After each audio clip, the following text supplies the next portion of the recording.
Hello and welcome to another episode of To Be Honest, a show with a clown, a duck, and a degenerate. Well, actually, no, Nerd's back. I forgot to include Nerd. The inmates are no longer running the asylum. Stop making that comment. I wasn't sure if I was the duck or the degenerate. Welcome back, Nerd. Very good to have you back. Very good to have you back. You've been sorely missed. But you were working on this fantastic video that I've just finished the other day, well, yesterday, 45 minutes long, all about this guy, Gary V. Oh, you liked it. Thank you. I wasn't sure, actually. I didn't know I really liked it. I love the It's Always Sunny Yeah, that's my favorite part. That struck me at the last minute. And then once I went down that path of just lining up. Yeah, it was like, holy shit. There were all these eureka moments of like, and then this lines up, and then this lines up. Like his art looks the same.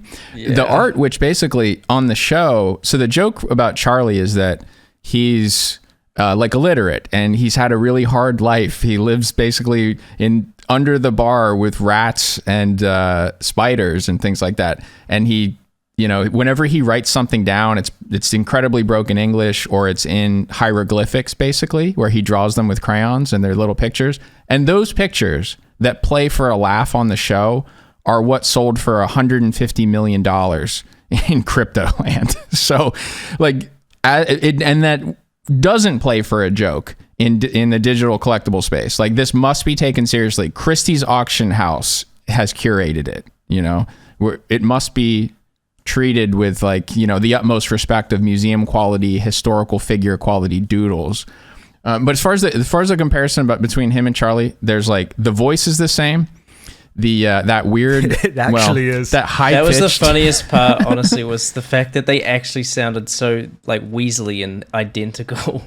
Yeah, and then him pitching the technology of cats talking to spiders was so similar to Gary explaining NFTs to the public. It's the same pitch. I mean, I think there's one part in the video where Gary Vee is just drawing literally doodles himself, and then he's selling it for an enormous amount of money. That was his entire projects were all doodles, Veefriends. It was how much have those doodles decreased in price since he originally tried to shill them? About 90%. They were $40,000 at the height, and now a lot of them are $4,000. It's still way too much. Yeah, for a doodle. Yeah. What I didn't mention in the video that I think is key to understanding how the price got so high is he introduced a concept for auctions that people had no experience with, because he was trying to maximize how much money he made off of this and how high the initial price was. So he used a Dutch auction, a reverse Dutch auction, I believe. So what people thought, and with the way he explained it and the way you would understand if you Googled it, is that it's a way to keep people from colluding. It's an auction strategy that keeps two parties from colluding together to set a price that's artificially low. So the solution basically requires everybody to bid what would be the maximum amount that you're willing to pay for this. And so what everyone thought was going to happen is, okay, well, I'm just putting in a silent bid that no one, it's like poker or something where they don't know what I've bid, I don't know what they've bid, and whoever has the highest bid gets it at the price that they need to beat the second highest bid. And the way Gary made it, without really making this clear, is if whatever your maximum bid was, if you were the top bidder, he took all of that. So if you were well, I'll just bid 100, that way I make sure I win, because maybe the next guy will bet 75, and I just want to make sure I win. He took 100, even though the number 2 guy was only 75. So at an auction, you would go 76, and the guy who's at 75 would be unwilling to go to 76. So you win at 76. You know what I'm saying? He took your maximum bid, your secret, oh man, what would I pay if I really, what's the most I have? And he took that. So that's part of why they started off being worth a lot, is a lot of people who had a lot of Ethereum just wanted to make sure they got one, and they ended up paying the maximum secret bid that they would have made. I mean, he's pretty much the quintessential snake oil salesman. Would you say that that's a fair assessment of his character there? What's kind of interesting about him is Ryan and I I guess maybe we had a soft spot for something about him where we didn't really go that hard on him in the research leading up to this. We just kind of thought, well, he's made a convention that's real and people showed up to it and it wasn't awful like TanaCon. Nobody passed out. It seemed to be safe. Everyone seemed to have a pretty good time. So it's like, all right, well, that's real. And everything else was a scam. So it's like, all right, well, the guy who made the convention, I mean, like, he's the good example. And then when I looked into it, a couple things kind of set me off at the last minute in this video where, I wasn't even intending to make a Gary Vee video. Yeah, you were saying that to me. Did you end up almost reworking it? Like it was originally going to be more about the whole cryptosphere, and then you were like, actually, Gary Vee needs to be shown for his crime. It's honestly something that happened in editing because I had recorded live. I posed a question, something like, what does a Tulip Mania look like? Because this sounds very abstract. Well, it looks like these books.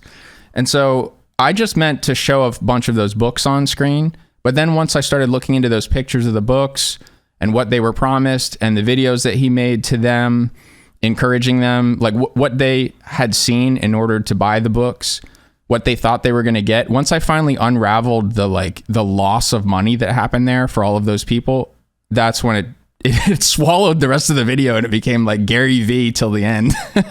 He reminds me of those evangelical scammers from like the early 90s, 2000s. And like, if you give the church money, Jesus will give you 10 times the money back in the future. And he essentially manipulates people into putting their life savings into these ridiculous schemes that all inevitably fail for everyone who invests in them, except him, of course. It's a fake motivational and aspirational content. It's terrible. It's delusional.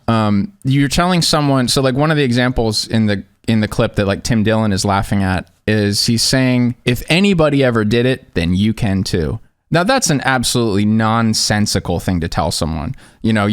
It sounds good the way he's delivering it, but what that means is like someone dribbling a soccer ball around on the field and you're saying like, you can hit this shot from back here because, Ronaldo did it, or, you can bend that in, whatever. Or you can hand someone a bat and say like, well, you could hit 50 home runs for the Yankees because it's happened before. Roger Maris did it, Babe Ruth did it. You could do it too. So of course there are a number of reasons why you can't, but it feels good to be told that you could.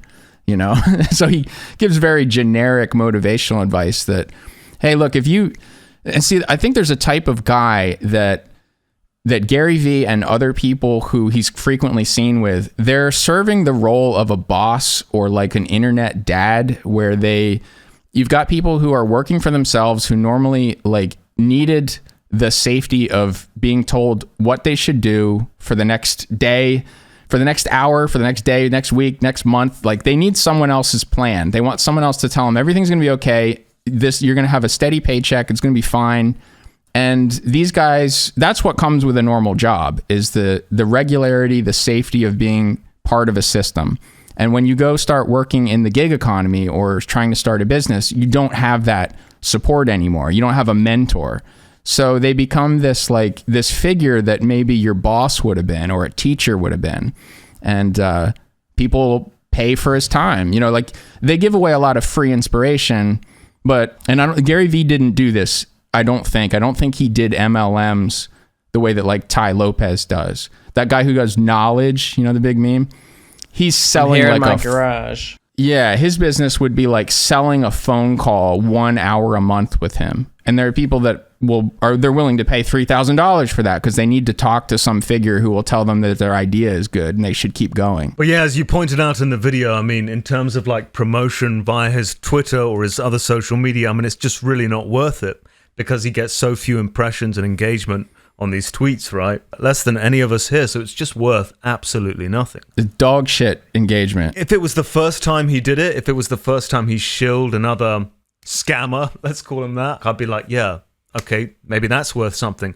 But if he's going to keep doing it, it's completely devalued, just like NFTs themselves. The more he makes, the less they're worth. Too much supply. That's right. Yeah, Gary's one of these guys that you know how we get overwhelmed with these YouTubers, like if we try to do a video on whether it's Jay Station or Jake Paul or Lele Pons or Logan Paul or something, it's like you run into this wall where there's so much content that you're drowning in it. Like you can't watch it all and then you can't keep up with what they're doing every day. It's like there Well, in literally the isn't enough J-Station time. case, didn't you guys watch it all? That's Yeah. the crazy thing is we did do that with J-Station, but that's probably Yeah. why part 2 is still And that's not why, out. that's why it took so long. It was a team effort. But with Gary Vee, so he tries to, and there's calls where you see him trying to basically mentor people into doing this. He's telling them to just flood the internet with content.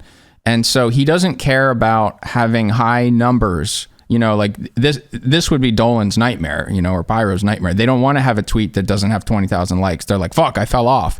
Gary That'd would be be like, Pyro. who cares? You know, I want 2,000 tweets if I could make them that all get 20 likes, because they want to make constant impressions and reach different people. At the same time, he's also constantly applying pressure via FOMO, you know, this fear of missing out. So if you don't buy now, then you're going to miss out on making a lot of money. He's also promising happiness and like relationships as well. What did he mean by relationships, by the way? Just like a relationship with someone, or a relationship he with meant- like another investor or something like that? Yes, that. So I think, to be fair, what he meant is like you'll join his Discord, and you'll, within the community there of people who all gave their money to Gary Vee, you'll meet other like-minded people, and you guys will form friendships and hang out. And I think that's fair to say that's true. It happens in, you know, the TBH Discord. It happens in Dead Avatar Project, and anybody's community. People who share a similar interest, like you'll strike up a real friendship. Like maybe you'll end up hanging out outside of that. It's such a weird thing to incentivize, though. Yeah. We would never say it for our Patreon. Like, imagine if we did it. Like, join the Patreon today. It's only $5 a month. I mean, this is a perfect way to shill it, actually. $5 a month, and you will make lasting friends for the rest of I your would life. say, please do not hang out. Like, you people need to be as isolated from each other as possible. Like, I think that's a very dangerous recommendation. Please do not have friendships outside of that server. In fact, the less you talk with each other, the better. You're all very dangerous.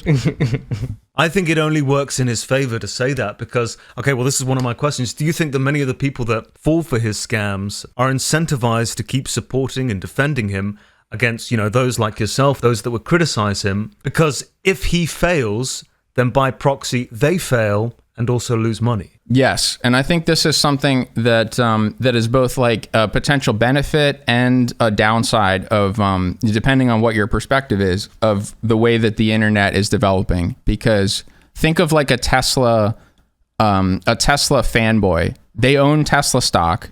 And so when you come out criticizing Elon Musk with a hit piece, they're going to be in your replies telling you that this is hack bullshit, go away, because they literally are invested in Elon, you know, in his future. Like Tesla is so closely tied to Elon that they like stan him, you know?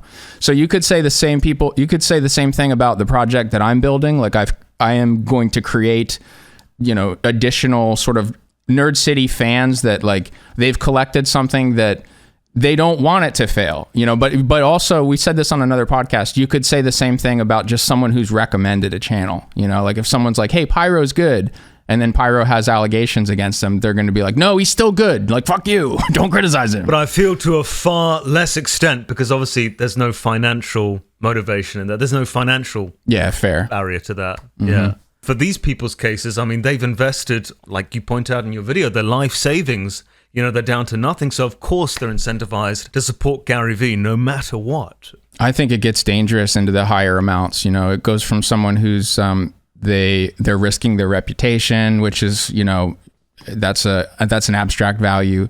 They then would be risking a few $100s. Okay, that's, you know, they've invested in a penny stock or something. They've invested $40,000 several times even. It's like that's really, you know, that's a house. That's their kid's future. They are talking about generational wealth at that point, you know. Do you think that on average, most of the people falling for these scams are both poor and stupid? There's a few different type of people that listen to Gary Vee that make up his audience. There are people who are already wealthy entrepreneurs who are just trying to get to the next level. And then there are people who are aspiring entrepreneurs and are just waiting for an idea. And so he's talking to people that are also manipulators who have done very well. And then he's talking to people who have no idea what's going on. And you could tell them to do something and they're going to do it if you pay attention to them. Would you say the former is the minority or the majority? I think I saw a pretty fair split between houses that, well, I shouldn't say a fair split. I did see some houses that clearly looked like nice and finished. And those, I guess, were people who, maybe they could lose the price of a Mercedes-Benz and it wouldn't kill them. They didn't have to put it on a credit card. And then there's the people who he's talking to when he says, put this on your credit card. And I noticed that in the caption of his launch, and that disturbed me because at that point, you're having somebody spend money that they don't even have. So that is someone that can't afford it, or they literally probably wouldn't put it on a credit card, right? One thing you might be able to say, well, you can tell by how few of them have sold as it became worth a lot of money that they can afford to keep it. But number one, the price has crashed. And number two, he bullies the floor. So if you have listed something and it's one of the cheaper prices, I'm going to talk about this in a later video. I didn't talk about this yet. He pings at everyone on the this is what set me off, actually. I think this is where I was like, fuck this guy. Okay. So he doesn't just let the market do what it does. If you've set the floor, like let's say it was the cheapest one was 11 ETH, so it was $33,000. And you're like, all right, this is 10x what I paid. I gotta get out of this. I need to, take some profits. I gotta pay bills, whatever. If you set an ask price, so you're not selling into a bid, you're just saying, all right, look, if someone will give me this, I'll take it. And you put one of those up. Gary was pinging everyone and then linking to it and saying, this person is fucking up. So he was humiliating them in front of all of their Veefriends. Yes, that's so vindictive. I mean, it's just such an insidious trap he's forced them into. And when they're trying to get out of the trap that he set for them, he's mocking them almost, or encouraging others to mock and bully and harass these people trying to get out of the trap. I cannot believe it's happening again. Floor, you're fucking up. Specials, you're fucking up so heavy, makes me vomit.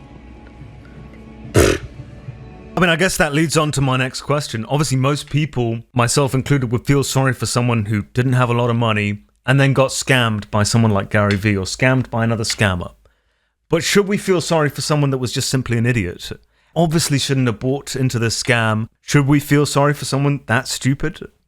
I would say yes, because we run into that same problem when we're talking about like young audiences that watch content where they don't know whether it's real or not.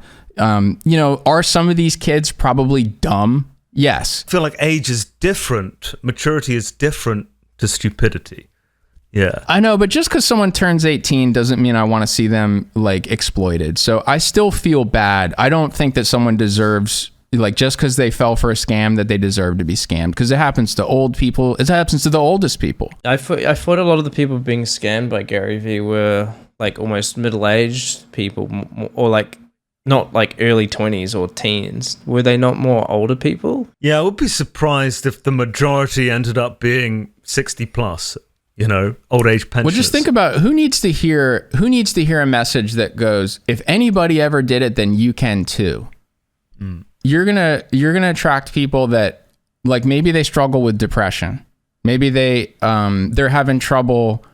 They want to be successful. They want to take care of their family, but they just don't have it in them. And so they need someone to kind of work them up into like a sort of like emotional amphetamine high of manically being like, I can do this, rah! And so like that's the type of person. It's someone who doesn't have that drive in them and that needs to be sort of topped up and have someone hit the gas. So those tend to not be successful people, I think. I think I agree with you purely based on the fact it's such an easy out for a scammer like Gary Vee to just say, it's your own fault because you're stupid. I mean, I feel like that's such an easy out for the scammer, isn't it?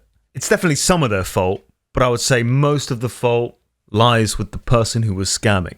Now, on that topic, one of the biggest critics of crypto and of NFTs was Hassan Piker. He's one of these people. He's put out several videos that, his clip channel has titled, All Cryptos Are a Scam. I hate all cryptocurrency. I hate NFTs. He's got a lot in the algorithm on this topic. So in this video, he sounds very empathetic, and he goes, guys, I don't want you to lose your money. I really don't want you to lose your money. And I watched that and I'm like, all right, this is a guy who really thinks his audience is going to lose money, and they probably would have if they bought at the peak. It's like, this is a fair take. And then I watched more content by him, and he's really enjoying when people lose money. And he completely changed his tune. The mask slipped, and he's like, I love this. He's like, this is fucking awesome, bro. I love seeing these people lose money. It's like, wait a minute. So that brings me to what was so frustrating about trying to work on this content and listening to the criticism of it, is you've got people who they've decided for whatever reason that tokenized art and NFTs is the other team. This is something bad and I don't want this to happen. And so the end justifies the means. If the end is that no one does this, I want to see everyone lose their money, and I can't get there. Like, I don't want the scams to happen, period. And I don't want it to end because there were scams and everybody got scammed. Like, the end does not justify the means for me in that way. It's like socialism and Marxism and communism is the shared ideology between the people who I would say did a bulk of the explanation of why crypto and NFTs are bad. Whether it's Dan Olson and The Line Goes Up, he's admittedly influenced by Marxism and Karl Marx. Sam Piker is like the worst example because I think it's pretty well documented. I mean, there's a lot of evidence out there that he's a total hypocrite. He's probably got like $1 million invested in crypto. I can't stand that guy. Yeah, he's such a fucking fraud. I remember on a previous podcast, you said he'd said something like, oh, good, I'm glad the queen died. And you were like, what is this guy's problem? And I've felt that way before. And it's like, this is the explanation. Here's what his problem is. Because what is bad to him ranks higher than being like a misogynist, awful, anti-humanist shithead, he wants to just kind of like discourage the idea of what would it be? Colonialism and what is it called when you're an apologist for the throne? You're a loyalist. So like he thinks that's bad, and so he wants to criticize the idea of royalty and colonialism and that kind of thing. And so he was saying like, I'm glad the queen's dead. Like, oh, fuck the queen. Why'd you call it What Happened to Nerd City? I think it was because I was like typing into the search bar on Chrome, like Nerd City YouTube, because I needed to like download one of my own videos, and I saw that the autocomplete said something like, where's Nerd City, or what happened to Nerd City? You could have also, because like you said, you kind of changed the direction of the video. You might have had more of an explanation originally, but then you went so hard on Gary Vee that you were like, wait, I didn't really answer the title of the Yeah, that's video. exactly right. You're right, and I forgot that too. So the beginning of an opening monologue, at first I was going to say like, I promised I was going to look at this trend of digital collectibles, and there was so much scamming and bad shit that it was more than any one channel could keep up with, and I tried to, you know, like CoffeeZilla was doing a pretty damn good job at calling out like the largest, most complex, highest loss scams. And behind the scenes, I was even talking with him about that. And, you know, Ryan and I were helping him find wallet addresses and stuff. You know, we were in cahoots on some of those investigations. But then he was coming out with videos, and I was looking into things that he didn't have time to look into. And it just got to be so much that it's like, part of what happened is I just got swamped in what I thought would be this fun project where I would make some I would make some cards with Max Mofo. A couple month project, and then 2 years later you're like, whoopsie. Because everything turned out to be a fucking scam. That's the problem. Like, there was no... Do you remember when Colossal asked me... Colossal asked me, like, what's a good example of a project? And I was thinking, like, of PFP projects. And you really fucking struggled to think of an answer for that question. Because it was like a minute of me thinking about it. And then I finally think there were two, right? I remember there being like two. That's all I remember. You could I don't even want to mention them again because they turned out to be not good. Oh, really? Did they actually? Did they actually not end up going anywhere as well? They ended up disappointing the people who were hoping they would deliver a better product, or they would. So one of them that I mentioned before, one of the things they were promised was they would own the IP of the owl that they were buying, and the project just retracted that. They were like, "Sorry, we can't give that to you." So the community was very disappointed to lose their ability to like put that on something that they could sell. Now, whether that was worth anything, you know, that's a whole nother question, but they took away something that they promised. And then also they made some other mistakes to where it's like, okay, this isn't that. The leadership here doesn't have everything together. But I really struggled. And when he asked me that, I had to think for like a minute, and we had to edit down the answer because it was like dead air of me thinking. Right. You know? And then you obviously couldn't you could, but like, vouching for your own thing is like, well, you can't really do that just because it's like the self-bias. No, yeah, I think that was even the premise of the question. As Colossal said, other than your own, what's an example of a good NFT project? And I couldn't think of one. Now, let me clarify that I was thinking I could not think of a good PFP project. So there's a difference between when someone was making 10,000 generatively created things that were meant to be used as an avatar. None of those ended up being a very good idea. And I never thought that they would be. I hoped that some of them would be, but I like none of them didn't disappoint me. Even Andy Milanakis, someone who, I was in group chats with trying to talk shop about this stuff. He fucking rugged it. So fucking disappointing, man. Wasn't he selling the most stupidest shit as well? Like screenshots of tweets sort of quality? Wasn't it something like that? His stuff? I've seen him coping a little bit. I don't think it was a direct scam. Or was it? Was it a direct scam? The one that I'm referring to was, they were basically like pixelated goats. That's it. People love buying horse shit. Absolute shit. He was promising that he was going to make a metaverse place for the community to hang out, some sort of game. It was going to be built into like a Minecraft alternative. And he had some developmental struggles that looked like it wasn't all developmental struggles.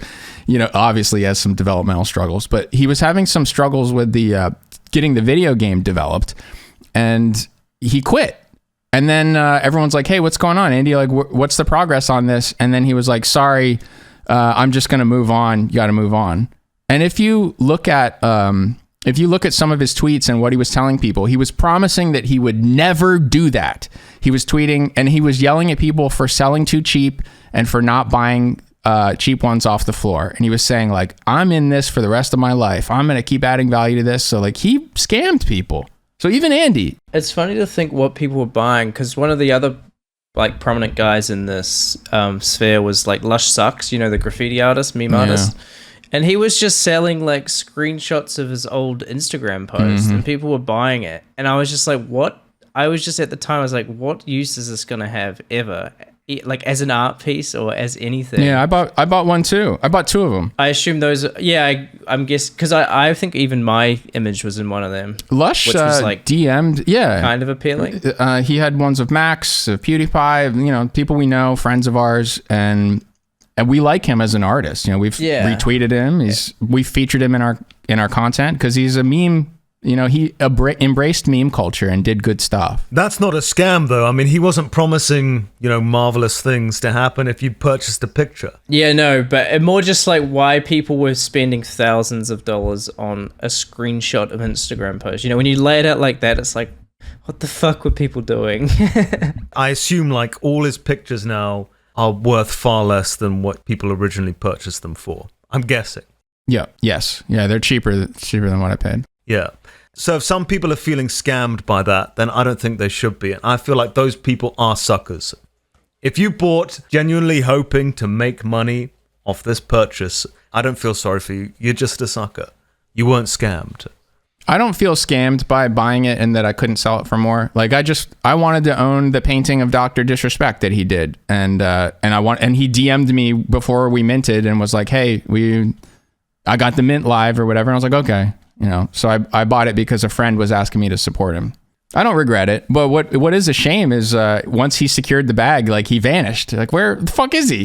He's not in our group chats anymore. He's not talking. Kind of like he was leeching a little bit. I can't tell. I don't know him well enough to know what's going on. He was doing an I'm Alex. I could only speculate. I don't know. Everyone in the sphere obviously realized how much money was to be made, right? To be fair, I think that he had some drama behind the scenes because one of the last messages he made to a group chat was something about how like one of his exes was going to ruin his life or get him killed or something. I don't know what that meant. He attracted a lot of people who would claim he was like far right sort of guy. So he actually had people, if they spotted him doing graffiti, they would come up and start altercations with him. I remember him saying that like once or twice people had come up and tried to start fights. Whether or not it was just like the local meth head or if it was like an actual person that was targeting him, I think it was like 50-50. That's right. He did get in fights related to spraying stuff. Like I think he was attacked a few times. Yeah. He got attacked for like painting over somebody's shit. He got attacked I think because he drew like a woman in a woman in a hijab. Wasn't that one of the controversies? Okay. Yeah, I mean, to be fair, the first time he ever drew something of me, it was when it was on the Israeli-Palestinian border wall. So, like... How do you depict you? What was that? It was just my profile picture, and it had one of my tweets, which was like, "Will this wall stand up to my TNT and flint and steel?" Like a Minecraft reference. And it was just like, like you could see why he attracted. Were you next to Pickle Rick on the? Maybe. I just know it was basically just a picture of. I could find it somewhere actually, but I remember catching a little shit for that too, just because I posted it.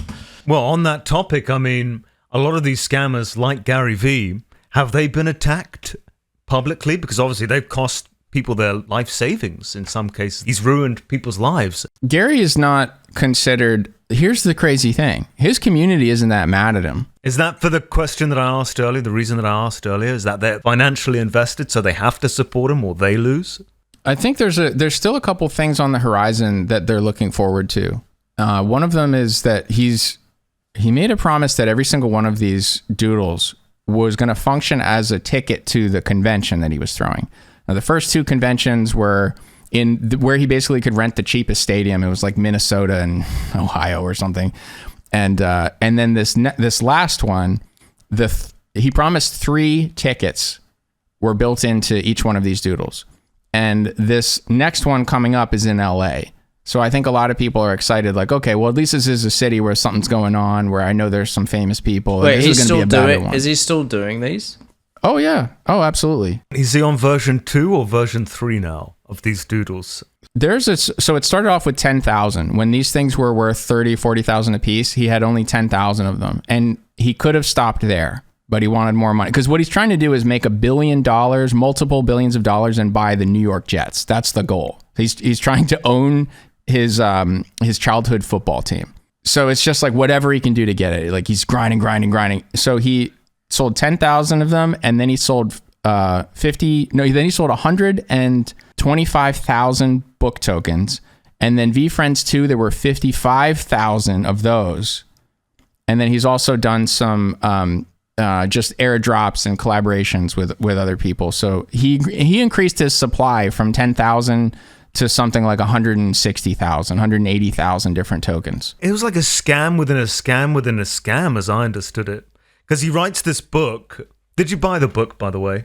Do you have a copy of it? No, I didn't. I looked around locally because I was willing to. Because I'm not gonna fucking.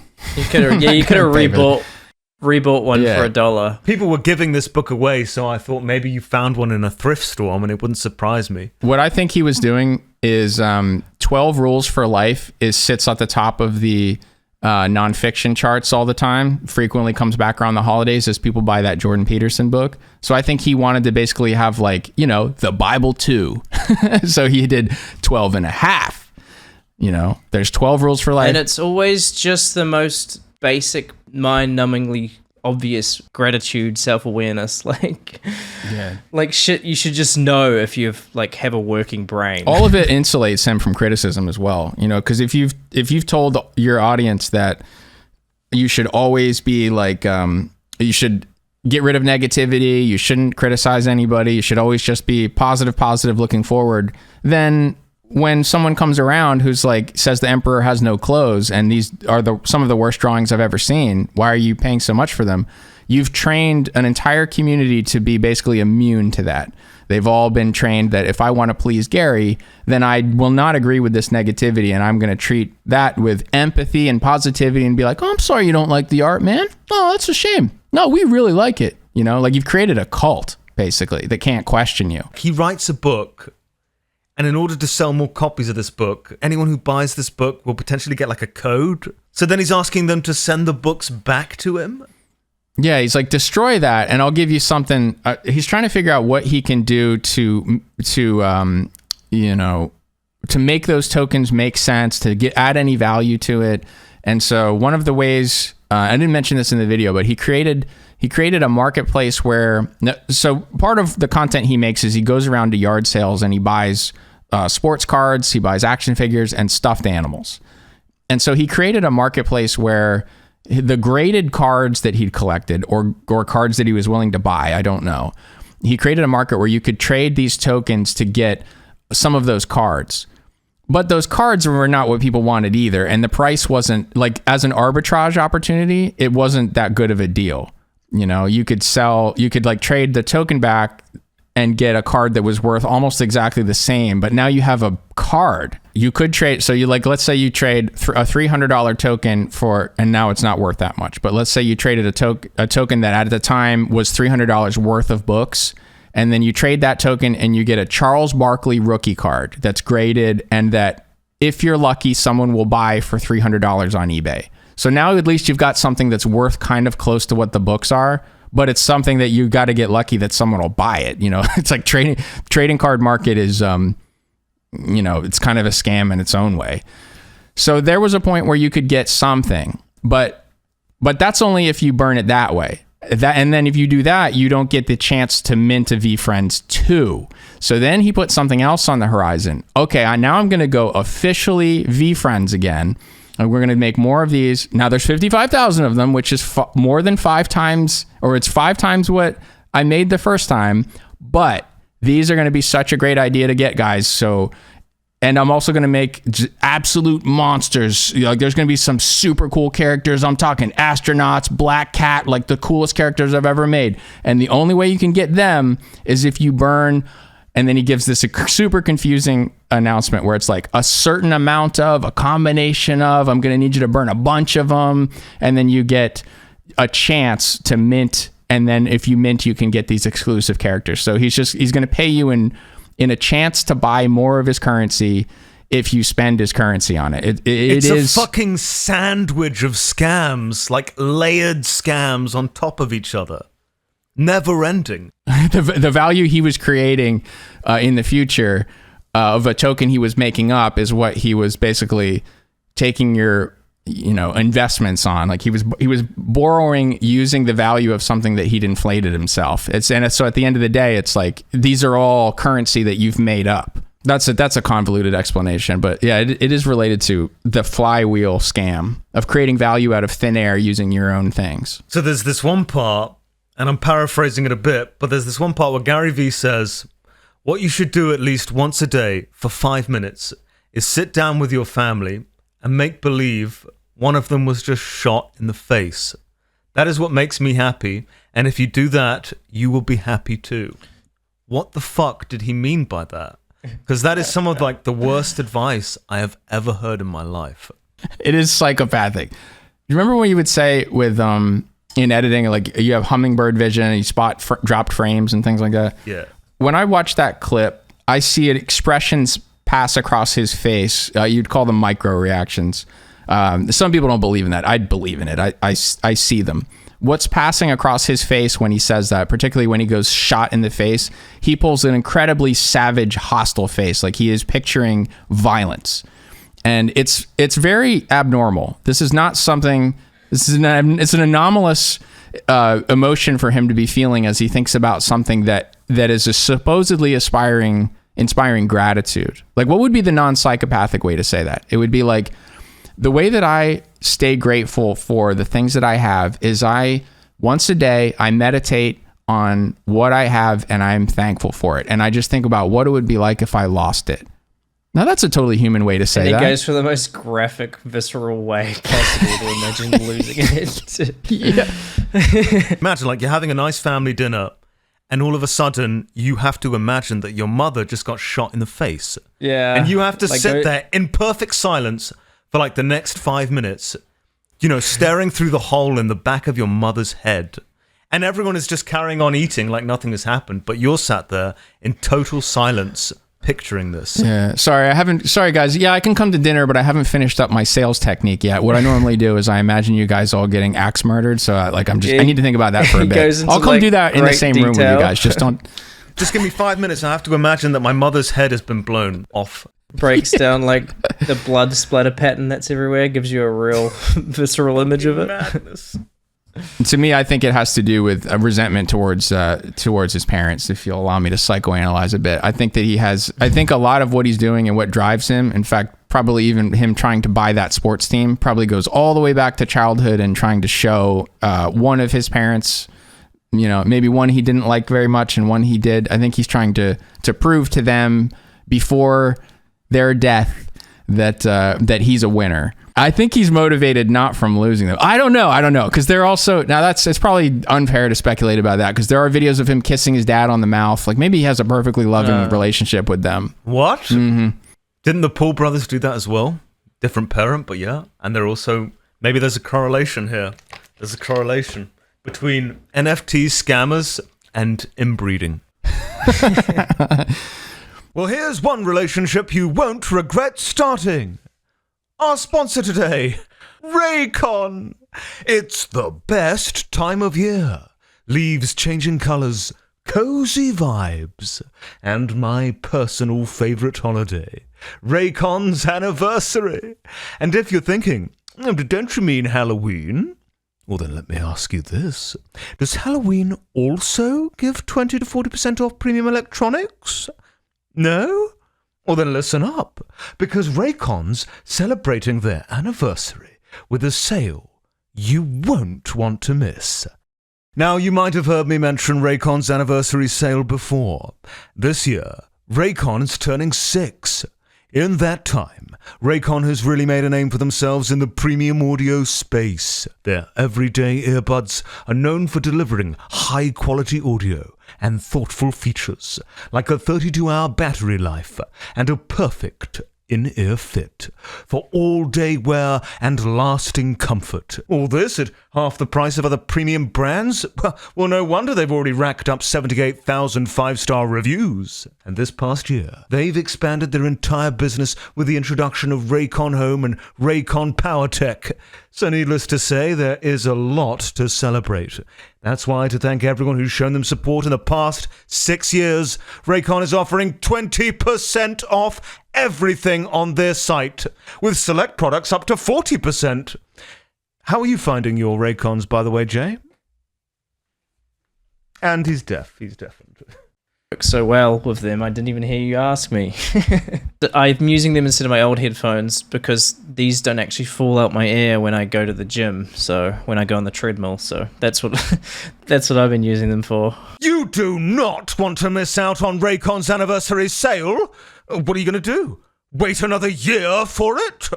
No! Celebrate Raycon turning 6 with their biggest sale of the year going on now! Hurry now to buy raycon.com/TBH and use code BIRTHDAY to get 20 to 40% off site-wide.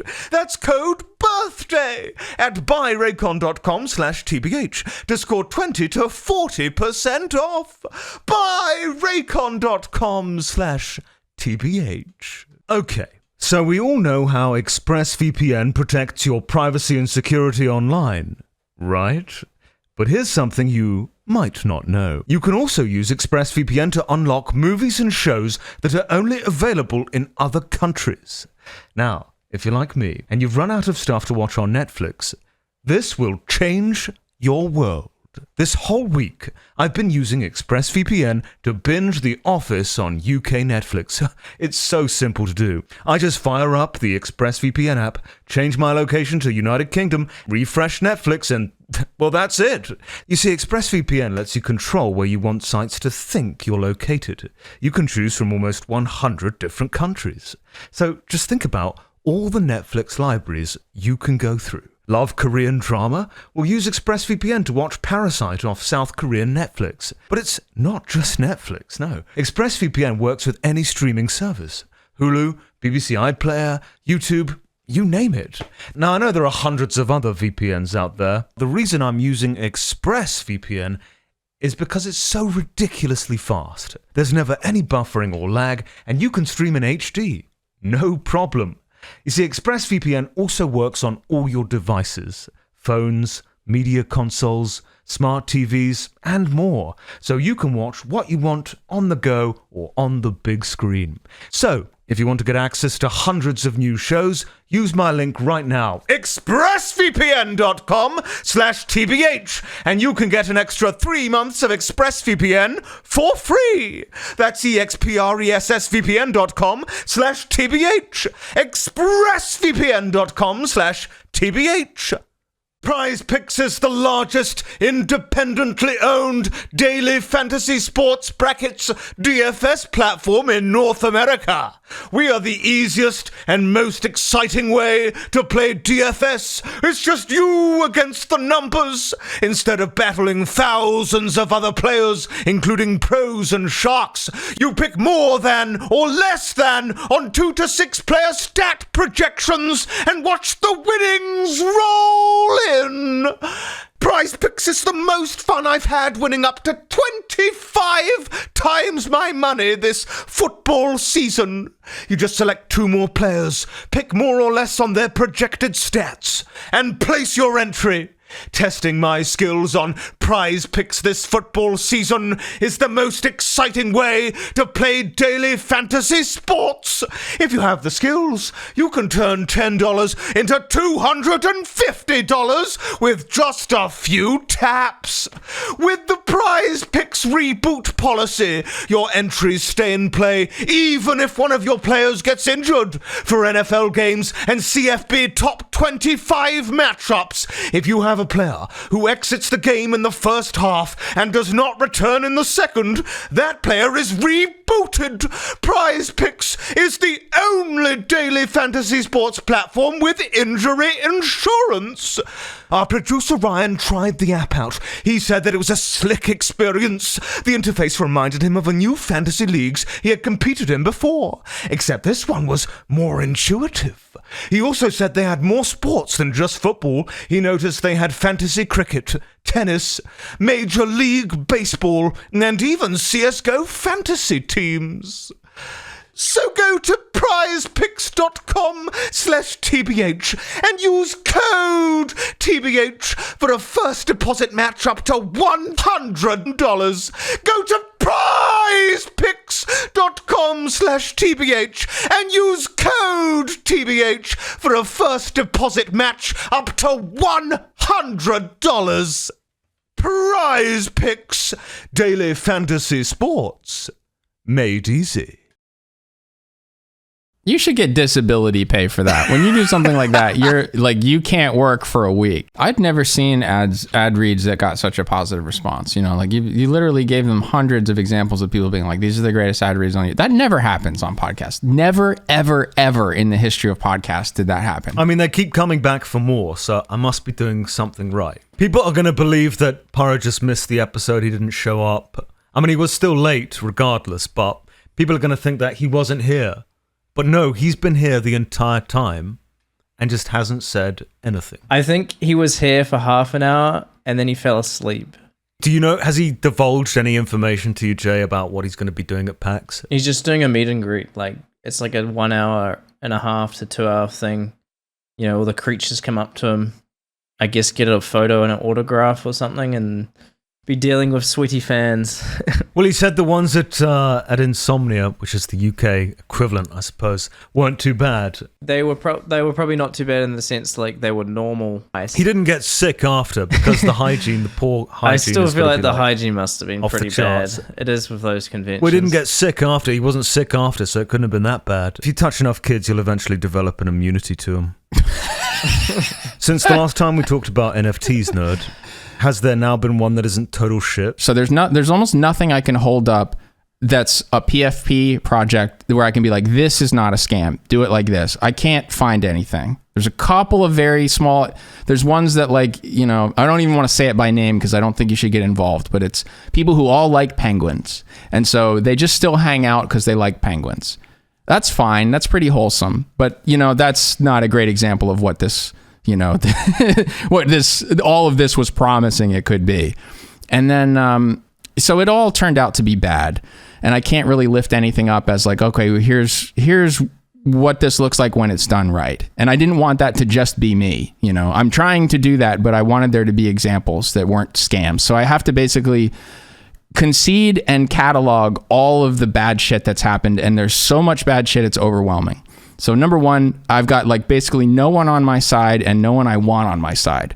Number two, from the community that I'm defending, basically, you know, from the concept that I'm trying to be optimistic about. There's like almost nobody who I can say like, here's an ally of mine, here's someone you can trust. There's nothing. It's all bad actors. You're basically like the last Catholic priest left that hasn't molested a child yet. That's essentially your job. And now you've got to try and defend Catholicism despite your entire religious order molesting every child within 5 miles. So then in the other direction, I've got everyone who justifiably is angry at these scams and has noticed them, and who is also misinformed deliberately in some cases. So things that made no sense, but that were viral dunks on this, like the right-click save. I watched people like Hassan and Mooncat knowingly perpetuate that nonsense when they knew better. And I can prove that they knew that was stupid and it didn't make sense and that they still were doing it. So in the case of Hassan, you can watch him live, like in the course of a live stream, him start by saying, all of these things do nothing. They're nonsense. There's no utility, essentially. It's all just like stupid, doesn't make any sense gambling. So someone starts to send him examples of things that do something. Now, most of these did something. It's like whether it was worth anything turned out to be no, but they did something. So someone starts sending him examples, and the example he watches is a restaurant where it's basically the concept was an over-engineered membership card. Whoever owns the token, they're part of this exclusive dinner club. And so there was a video talking about it. And so he watches that. And so you watch him get educated live. Okay, here's how this works. So he watches that. And then he has two criticisms. One of them, fair. One of them, moving the goalpost. First thing is he goes, okay, so the fault in this is that you're trying to create an exclusive club where everybody wants to hang out. But if you can just buy your way in, then you're going to end up hanging out with people who suck, and there's no screening process. So like using the example of the Soho house, if you allow anyone to buy their way in, then all of the artists who like the Wall Street traders want to hang out with would be priced out. And then it ends up being no artists and only rich Wall Street traders. And it right now is like a cool place where artists would be. He's like, that would happen with this concept. And that's a fair criticism. I think that's true. The second thing is he goes, I hate this. This is late stage capitalism. I hate the concept of that someone would be able to sell their membership to somebody else for a profit. This whole thing sucks. And so then what he's complaining about is the concept of trading and markets. So that's where Hassan then goes back to the idea of profit, of someone like monopolizing ownership of anything individually. He doesn't like any of that. And so like his I hate America starts to show a bit there. But he's moved the goalpost from, okay, these things do nothing, to I don't like what they do, and what they do is dumb. Okay, fair enough. But at least at that point, you've acknowledged that they do something. And then right afterwards, it's like he never heard that. He goes right back to, so here's how you right click and save these guys. You just screenshot it and you do that and everyone gets mad. And he just perpetuated that again. And that was fucking bullshit. Because you like try to take the screenshot of the membership card to the restaurant and try to get in. You can't. It doesn't work that way. You have to prove that you own it, So he knew that didn't make sense, but like I was saying before, with the ends justifies the means.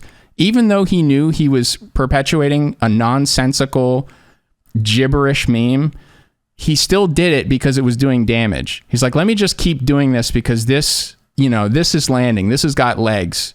This juices. Let me keep saying this. And the other person who did that was Mooncat. It was like an expert on Gary Vee. She made this huge video about him that had some pretty good documentation of the motivational content he's made and where he came from.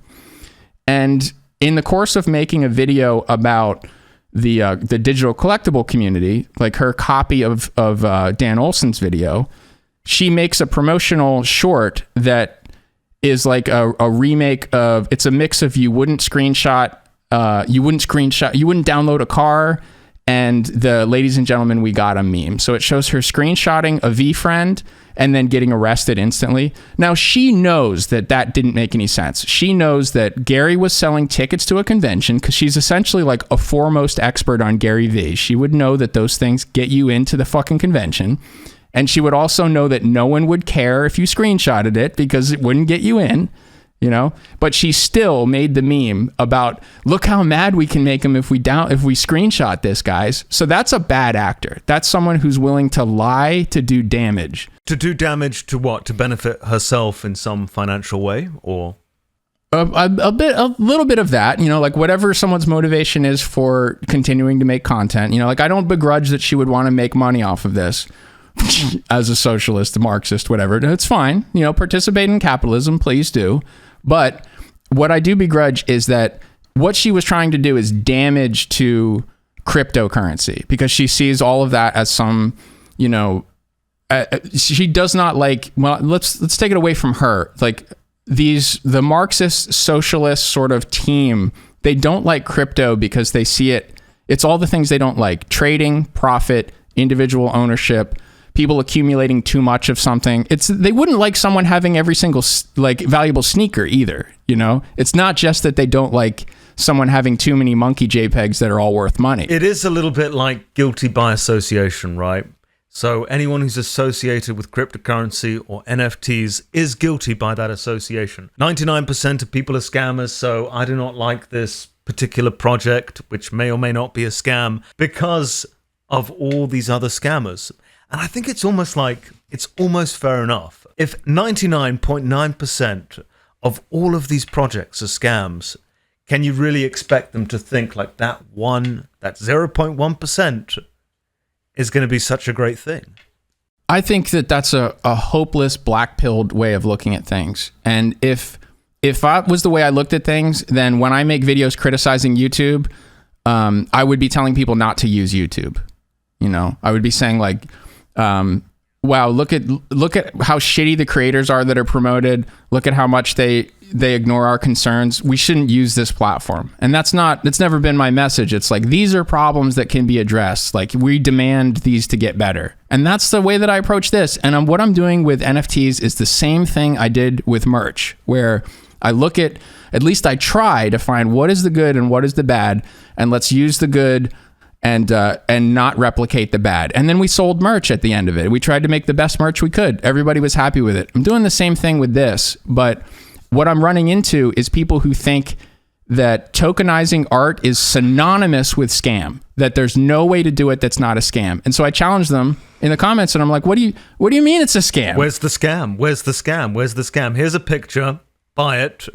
That's it. And then you get access to the Discord, and then you can join my class. I'm selling a class. You can't tell me that I'm not allowed to sell my time. They have to show where the scam is. They can't. It's like I said, guilty by association. One very mild critique, nerd, with the video, if you could even call it that. Maybe it's because it changed over time, but I found it like slightly jarring that it was, you know, you spent 35 minutes assaulting Gary Vee, and rightfully so, but then the transition into showing your own stuff, there wasn't as much of a bridge as I thought there would be. Do you think that was just because the video changed over time, so it was harder to like bridge that gap, if that even makes sense? You know, some of that might be a failure of me not like, you know, like, well, also I was trying to work it into the time that I would normally do a Skillshare ad. So that's about like a minute and a half to 60 seconds. So it was almost more like you're more just doing it as a sponsor. You didn't really think of needing a bridge because you were kind of like, you just thought of it because you specifically said we are sponsoring ourselves, right? So I guess you might have just been like, because I think I only saw a couple comments about it, but it was more just like, I know you did point out that it's definitely a good thing for artists, but maybe there wasn't enough of that, and that's why people were kind of confused. I think that that's fair to feel jarred by that, and I blame the people who misled you into thinking that it can't possibly be used for anything good. You know, like if you've been told that this is irredeemable, it's all a scam by people who think what's irredeemable is the market and capitalism. You know, like you have to understand that part of what they're criticizing when they say it's all bad is they don't like the idea of somebody owning something that they sell for a whole lot of money later. They don't want that to ever happen. They don't like that. You know, and they don't want rich people to get richer. I think your answer was perfect. Like, if you think about it in terms of like criticizing YouTubers, which is what we do here on the podcast, on our own channels, there's a lot of people that dislike YouTubers in general, purely based on the fact that a lot of them are bad and have done bad things. And I don't think that's fair. And we can say the same exact thing to a lesser extent, I guess, because there literally isn't a good NFT project out there other than To Nerds. clarify, PFP project, because there are artists that just sold like a one-of-one painting, or they're selling things that aren't 10,000 of them that are all faces meant to be used as an avatar, and that's something different. I know in the video you addressed it with, you know, that like sarcastic commentary, like, yes, we watched all those videos you're telling us to watch. Did you have like a plan to almost do a video kind of explaining or showing some of the benefits, or are you just kind of letting people figure that out on their own? Oh yeah, I have to. But so yeah, I'm probably going to tier list the criticisms, because there are people who I think did a good job, and there are people who I think were being intentionally dishonest, and then other people who just were making shit to ride the algorithm, and they didn't know what they were talking about, but they perpetuated something that was harming artists. So I do want to talk about that. Okay, but it makes sense you explaining it as like you were just doing a sponsor, like now that you've said it, just because I spoke to someone else too. It just was like, it was a little jarring, but the fact that you're saying it was more just a sponsor, it made a lot more sense. Now, what I've been listening to for the past 2 years, you know, there are people who are like in my replies sending me the right click save as, like, oh, I got your NFT now, I got your whatever, you know, like I've been just holding very still for the most part as people battered me with that meme. And so like there is a little bit of irritation that's built up. And so I would like to, you know, there's a part of me that would like to thunderously dunk on how stupid that was and everybody who perpetuated that. But let's just start, you know, let's stay educational, and let's start with the fact that you do want to not come off as like defensive, because then they won't even listen, sort of thing. Yeah, who learns from someone who's angry? You know, there's a time and a place for that. And so in that ad, what I wanted to do was like, let's just as casually and as obviously as possible show people that here's the value that I'm providing, which is you're going to get some time, tutoring, personal attention on something that's cutting edge, useful right now if you're into creating visuals. So like this is the best value, expiring value of the moment that I could teach you. It's like here's the value. Second, how do you get in? Instead of just telling you a domain like Patreon, here's the exact same setup as Patreon, where they gatekeep you. Instead of a credit card, it's going to be using this new technology. Even someone like myself, like who wasn't really interested in the subject matter, was still enthralled by the video itself. So I think you did a really good job there. And of course, the editing was good. I have a criticism completely unrelated to Jay's. So towards the end of the video, I mean, this is after you've gone through everything that Gary Vee has done. You say you don't see him as malevolent, which I was like, what the fuck? I completely disagree with this. I saw a few comments about that too. Oh, really? I felt you'd literally just proven exactly that. I got to give credit to Nikki on that. Like, so Nikki was telling me, cut that line. She's like, what are you talking about? You don't see him as malevolent. She's like, cut that line. And I was like, well, you know, it's an evil scientist. Like he sees I was people gonna say, like you were in Dr. Downvote at the time, right? So there's the kind of the reasoning is that it's his character thinking that rather than yourself. A couple things, like first he develops his own takes that are always a little bit unpredictable, you know, so him thinking that someone got tricked into buying a doodle is like a misdemeanor, you know, for an evil scientist. And then also like I would say Ryan and I were a little bit like overly trusting that Gary was a good actor up until the last minute, and something happened. Oh yeah, it was like we were in the final stage of this video. And before the Ryan was sending me videos of Gary talking to people about like bullying them for the floor, and I went like, damn, I'm like, I can't believe he was doing this to people. This sucks. Like he's shaming them in public for just being willing to sell one of these things at a 10 times profit. Like this is so fucked up. And Nikki heard from the other room. She goes like, I'm embarrassed for the two of you. She's like, I can't believe the two of you thought he was a good guy. She's like, he's clearly, and then she said like some really derogatory things. So sometimes it's just like, you know, I guess maybe I'd been gaslit a bit, you know, and Nikki just sees the straight through a fucking wine salesman, New Jersey, you know, Russian hustler, and was just like, this guy's up to no good. Like, that's a thug. She called him a thug. What? The original plan for the video, are you still able to like salvage some of that for like a future video, or was the whole thing kind of like torn down and rebuilt? Well, focus on Gary Vee. I don't want to wear people out on this topic. So yeah, for sure. That's the reason it's Nerdline and not Tryhards, and it's not, you know, called the Gary Vee expose. Is I do want to talk about other stuff. There's a lot of things that I think are worth diving into, spending some time on, and so I'm going to break up the additional, you know, tutorials and sort of expanding and unfolding some of the things that I brought up in this. I'm going to put those in shorter segments within like a variety show format, so that it doesn't just overwhelm people with something that, you know, they're sick of. Yeah. So do you think you'll still do a video kind of going over some of the main critiques of that? What's the big one that everyone keeps quoting?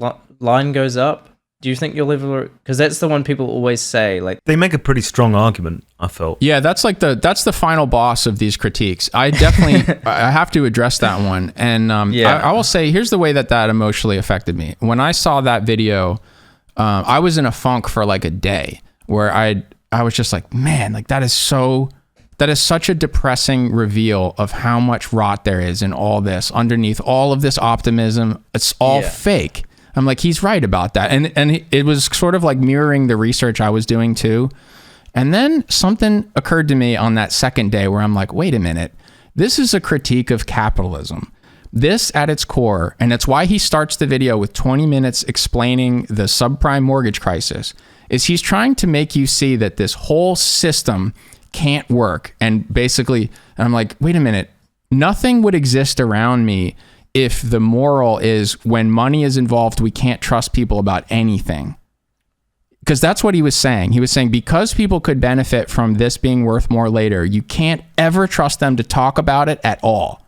And I was like, well, if that's true, then you can't listen to a YouTuber. You can't buy a product because there was an advertisement. You can't. I'm like, nothing around me that's driven by profit motive or that has advertisements for it or has spokespeople. It's like none of that could be navigatable by the average person. I'm like, that's not true.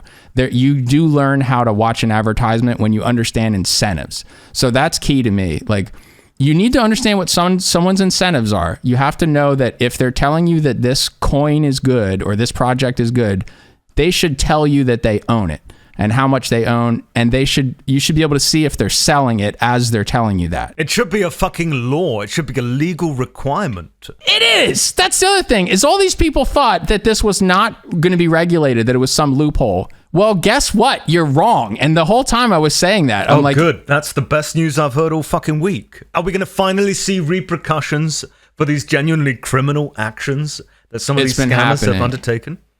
It's been happening. And so like I have great. The whole time I have looked at this in a way where I'm like, okay, this is going to be regulated. So let me walk the tightrope that no one is telling me I need to walk. Let me just treat this as if this is a financial asset and I'm discussing something that will be regulated. So I'm going to make sure that my token passes the Howey test, which is the crucial test of whether you're selling a security or whether you're selling a commodity or something that's not a security offering. And what Gary Vee did is consistently fail the Howey test. So like that part of the video where I put the Metal Gear Solid like alert noise or whatever, those are violations. Those are financial crimes. You know, like I'm not sending this to the SEC. I don't want to see him suffer, but I don't want to see people doing that because those things are regulated. You do have to say, you know, you have to disclose. It's like, imagine a stock, right? If you read an article about how Tesla's bad, the person who wrote it needs to say that they have shorted Tesla. So they stand to benefit from causing a panic where the price would go down. They profit. They legally have to say that. So that type of disclosure needs to be built into all of this other stuff too, where you're perfectly clear that if suddenly you're pumping some random coin, that you've got a big bag of it and you're dumping it on the same people that you're talking to. You know, like that, you got to be clear about incentives. And then once you are, I do trust people to understand, to put on a pair of glasses and go, with a filter in it that goes, okay, here's what he wants to happen out of this. So I'm going to use my judgment and decide whether I believe him or whether I think his profit motive is making him lie to me, So like, it's clear that when I'm talking about Dead Avatar Project, I stand to benefit from it being successful. You understand that the same way you understand me selling merch, right? It's like I stand to profit from the thing that I made. But if I'm selling something else, I got to tell you if I own that and if I'm trying to fucking sell 100 of them right after the video, It's obviously a very broad and obtuse question, but what kind of penalties and punishments can we see for these people that have, as you said, broken the law? Well, one just happened. Ashton Kutcher and Mila Kunis from That 70s Show, I think they're a couple. They're husband and wife. They just got fined by the SEC for stoner cats because they had mentioned the secondary market. So they had been hyping the fact that you will be able to sell these for more than you bought it for, which is a no-no. Now, we didn't have any clarity on that. Like this was an open question for a lot of people. I never thought it was that much of an open question. I did not lean into that. So they had promised that basically their abilities as Hollywood producers and their skill set with making products was going to pump the value of their token, and so you would be able to sell it for more later. And that turned out to be something that the SEC says fails the Howey test. That you're selling something based off the abilities of the promoter, where the value of this thing, the shared enterprise of this security is closely tied to the ability for the promoter to bring in more people. That means it's a security. And so if it's a security, you have to register with the SEC. There's no process for that yet. There's no form. It's all in the works.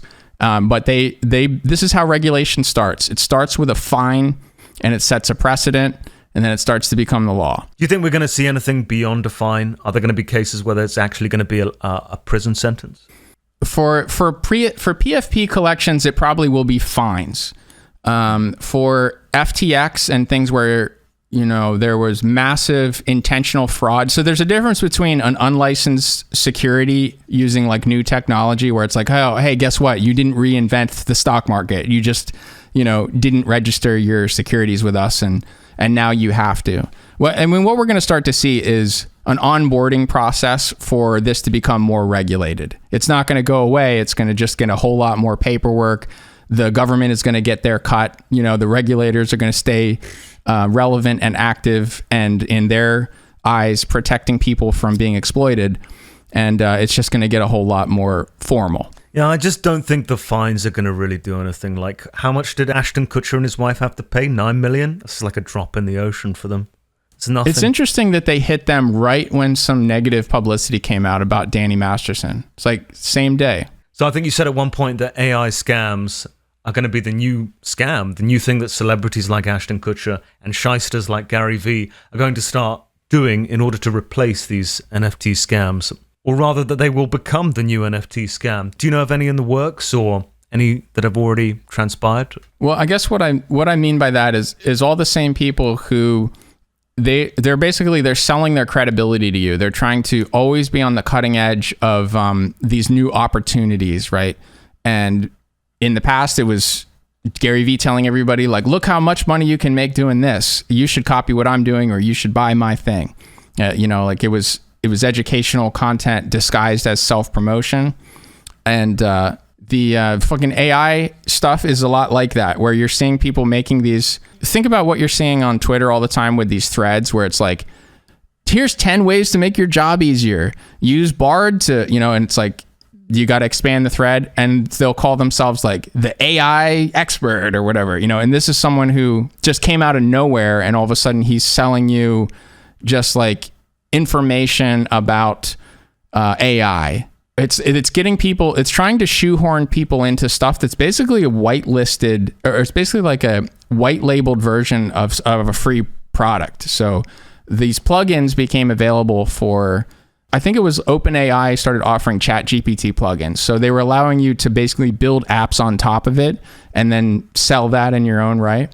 But what you're selling is just sort of like it's like what Storyfire was, where there was a skin over top of Vimeo. Underneath it is Vimeo, but they made it look like it was a platform. That's what a lot of these AI services are doing. Think of the shittiest app that'll help you like replace a face, you know, like they'll allow you to put your face on Elon Musk or Elon Musk on your face, that kind of thing. Those are skinning an open sourced program that whoever made that app didn't make. That AI shit is like that right now, where these productivity tools and things related to ChatGPT and DALL-E and Midjourney, they're skins over top of those, in some cases, open source forks of those. Anyway, that was just sort of a long explanation for that. The same people are shilling kind of like they're disguising what are basically free tools that are available to you. They're disguising sort of like degraded forks and variations of it that they've put their own name on and that they're taking investment for. You know, they would like you to invest in this company, or they're taking some company that had nothing to do with AI and they're taking one of these ChatGPT products or tools and they're just building it into that, and they're now calling themselves an AI company, and they really have no programming knowledge. They're not making their own tools. They're just selling you shit that you could use anyway, and you haven't thought to use it in that way. I feel like we could have replaced Pyro for this podcast with an AI. Nobody would have noticed. How many words has he said? Like 1. Is he there right now? What a fucking pedo. Just like nothing said. Is Pyro even there? No, he's playing some video game, I guarantee you. Pyro. Well, let's put the challenge out to our Patreon Discord. So the same crew that has been learning to get better with prompting these AI generative art tools that, you know, you help us with the visuals by adding funny things that you prompt. If you want to expand into training a model on Pyro's voice from the bulk of his content, I think live streams would be a good way to get voice samples from him, because there's going to be less background music and interruption and things. So if you can isolate his voice, you should train a model on his voice and then supply us with that. We would love that, because there are episodes like this where he's not interjecting enough, and we'll just write it for him and have the computer say it. I was gonna say, like, they'll get ChatGPT to write some like random story, you know, like write a story about 2 white cats, and then they'll get the whole thing narrated by AI too, and it's just this complete nonsensical fucking video, and obviously like some 5-year-olds watching it. Like, here's Terry and Sam, the 2 white cats. Their owner died, and it's complete garbage made up by AI. I was listening to a video about, well, I woke up in the middle of the night and something had auto-played, because I fell asleep listening to something about, I don't know, educational content about coming war with China or something like that. And then I wake up and they're talking about, we don't even know who built the canals in the United States of America, that people are speculating that it could have been made by engineers, but it doesn't seem like there were any engineers at the time. So they were talking about things that were not that long ago, where you can probably get the names, you know who built it. It's probably written into the side of it. It's like engraved with the year and something, you know, it's like, it's not a mystery. Plenty of records of it. And they're talking about it as if it's like the pyramids or alien stuff. And it's like, this was not written by a person. This was just like ChatGPT generating, somebody probably gave it a prompt, like, write me a video talking about the most mysterious monuments in the United States of America. And so it just made up some hallucination about how we don't even know who built the roads. And that was not presented as like nonsense. Like, this was just straight up like a million view history video that was telling us we don't even know who built anything. This was on YouTube, I take it. Yeah. Yeah, on some channel just called like Amazing History or Astonishing Facts, something like that. There's your giveaway right there. There's the red flag right there. But yeah, you literally cannot trust anything you see on YouTube anymore, especially since they've removed the dislike button. I mean, we're in hell. Just fucking themselves over. It's the worst thing for them to do. It's awful. What a terrible combination of influences. It's a hellscape. And then imagine the AI eating its own dog food. You know, like, it will cannibalize it will cannibalize its own hallucinations and then take them as high authority. So it won't even know it's lying. Unless you've got special privileges like some of these mainstream media sites. And a lot of them have their own misinformation. So we're just so fucked. We're so fucked. Yeah, then the journalists try to do research and they go like, oh, okay, so they cite or just plagiarize from amazing history. They're like, okay, they probably fact checked this, but it was made up by an AI. And then their article that quoted that gets fed back into ChatGPT because, someone writing 10 articles a day for Vox or something is seen as high enough authority that ChatGPT might be trained on that as fact. And so forever Google Bard starts repeating something that it thinks is a fact. This would be the place of the diffusion where the fact should be, because it was trained like it's something that it starts to see over and over and over again. It's going to be harder and harder to tell where this lie came from. What do you think about, because obviously since Elon Musk took over, I think it started a little bit before he took over, actually. They started this community notes thing. What's your opinion on that? It's like a positive experience? Oh, that's fantastic. I think it's great, right? I guess to return back to the topic of like whether Elon knows what he's doing with the things, some of the decisions he was making on Twitter. Well, so on the one hand, the thing I was complaining about way back then in that episode, which is that Twitter's algorithm was built to reward agitating content. Not only did that get worse, oh god, the like he monetization incentivized it with so the monetization. So it got so much worse. And now that's not like, oh, that's a nerd observation that no one's explained it that way before or whatever. Like now that's a mainstream explanation for what someone's up to with a bullshit bait thread. Everybody's like, you're baiting engagement. It's like, so that what was a small problem that I was a smaller problem that I was saying was tearing civilization apart is now like everything. It's like now it's the whole timeline and everybody knows it. So wow, that got worse, So on the one hand, his monetization strategy, it's almost like he took the biggest problem with the platform and gave financial incentive to those that were doing exactly that. Yeah, it's unbelievable. Exactly. So you're being paid to make it worse. But then on the other hand, when he said, I'm going to try to make Twitter the most trusted platform on the internet, and I was like, that's ridiculous. And that goes against, this doesn't make sense with the other actions he's taking.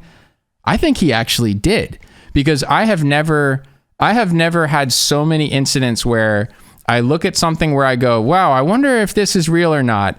And then instantly I can tell without any research, I get the information that this is fake, and I don't leave thinking maybe this is true. And that was happening a lot, like prior even to AI shit. You'd watch a little clip and you'd be like, you'd come away with some understanding of it that maybe you would repeat to somebody else and it just becomes an urban legend. You explain it wrong. Twitter Notes is helping you see like, oh, this is fake. There's still some flaws in it. I don't know if you saw the one, because obviously it's people rate if something's accurate or not. Mm-hmm. I don't know if you saw someone posted like Elon Musk has killed himself, and then the top community note was just, this is true. Yeah. And it was like, it was up for like 24 hours. Yeah. It was so, because everyone was just voting it up. Yeah, like, it was Elon's considering killing himself.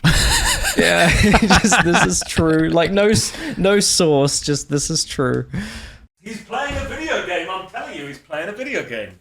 He does this. This is a little bit of, to be honest, lore. Pyro, when he does these, his attention isn't fully focused on this podcast. He's playing a video game at the same time. So that's why he's often asking us to repeat things, or he's repeating things that we've already said, because he's not really paying attention. You remember the first episode? He burst out laughing because he looked at like Kirby or something on the E3 footage or something, and we were like, and I was like, turn off your television or something. I wouldn't even mind if he was just scrolling Twitter or like scrolling something like mindless, but if you're actively playing a video game and have to focus, that's like a whole nother level of awareness, or you can't pay attention to both at once. It's just, I think he's just like, his skin turned white and he's sweating on his brow, and he's just imagining like the worst pictures that we've never even seen. Like Colossal, you described one where he was so fat that he had his own atmosphere, and he was just farting. That's and it was becoming the gas, right? I think there's things like that we can't even fathom, that he's thinking like, wow, some stranger right now is like thumbing through these. Yeah, so for context, Pyro left his phone behind in an Uber, and given the kind of images that he probably left on there, I think there's already a warrant out for his arrest.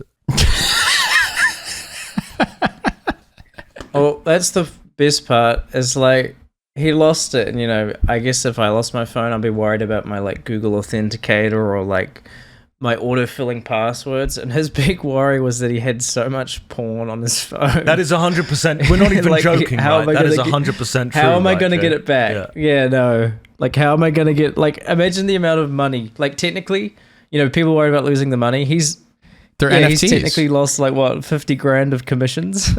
Yeah, it's like he's got 6 figures worth of custom art that's in his camera roll that is not on a Dropbox anywhere because he couldn't possibly, he couldn't even trust the employees of Dropbox to not, decrypt it and try to figure out what this is. I told him if, like, someone stole the phone, they'd just do a factory reset and then pawn it off to somebody. But I imagine if someone cracked it open and they just see his camera roll, they just like kill themselves. Like this problem solves itself. They have a heart attack. What we should do at some point, we should have an episode where we look back at some of the things we said in the previous episodes, and see what we were right about, what we accurately predicted. I do like how Nerd was finally back, and then Pyro is like, I'm going to vanish into the abyss. Because he didn't watch Nerd's video, he didn't have anything to say, and then he just fell asleep. So What he could have done is watched the video while we were talking about it and maybe interjected something there. At least get something in. I don't know. Let's tell him we lost the recording and we have to do it again, and he has to watch the And video, then and just let's just make gaslight him him, watch yeah. it. He still won't watch it, by the way. He still won't. He still won't I mean, do to it. his credit, the video came out like when he was still on a flight. No credit. Could have watched it That's on the the only flight. credit I'm giving him. Don't give him any credit for anything here. He doesn't Yeah, deserve I it. will rescind all credit I have given him. In the meantime, subscribe to the Patreon, just $5 a month. Well worth your money here. We've now got a fully fledged Minecraft server. Have you played Minecraft before, Nerd? No. That could be the first time for something. We do like a big event and it's just teaching you the ropes of Minecraft or something. Or rather, like, not teaching him anything and just watching him try and work it out for himself. Just tricking me into falling into the Yeah. lava and starting over and over. That's over and over that's again. why I'm barely there, because that's all Jay does. He's got like god powers on Colossal the server. joins and I just murder him instantly. Yeah. Nerd, you're back 100% now, right? Mm-hmm. There you go. You can stop making your fucking comments. The inmates are not running the asylum any longer. Shut the fuck up. But yeah, that's just what it's gonna be now. It's just gonna be like the inmates are not running the asylum.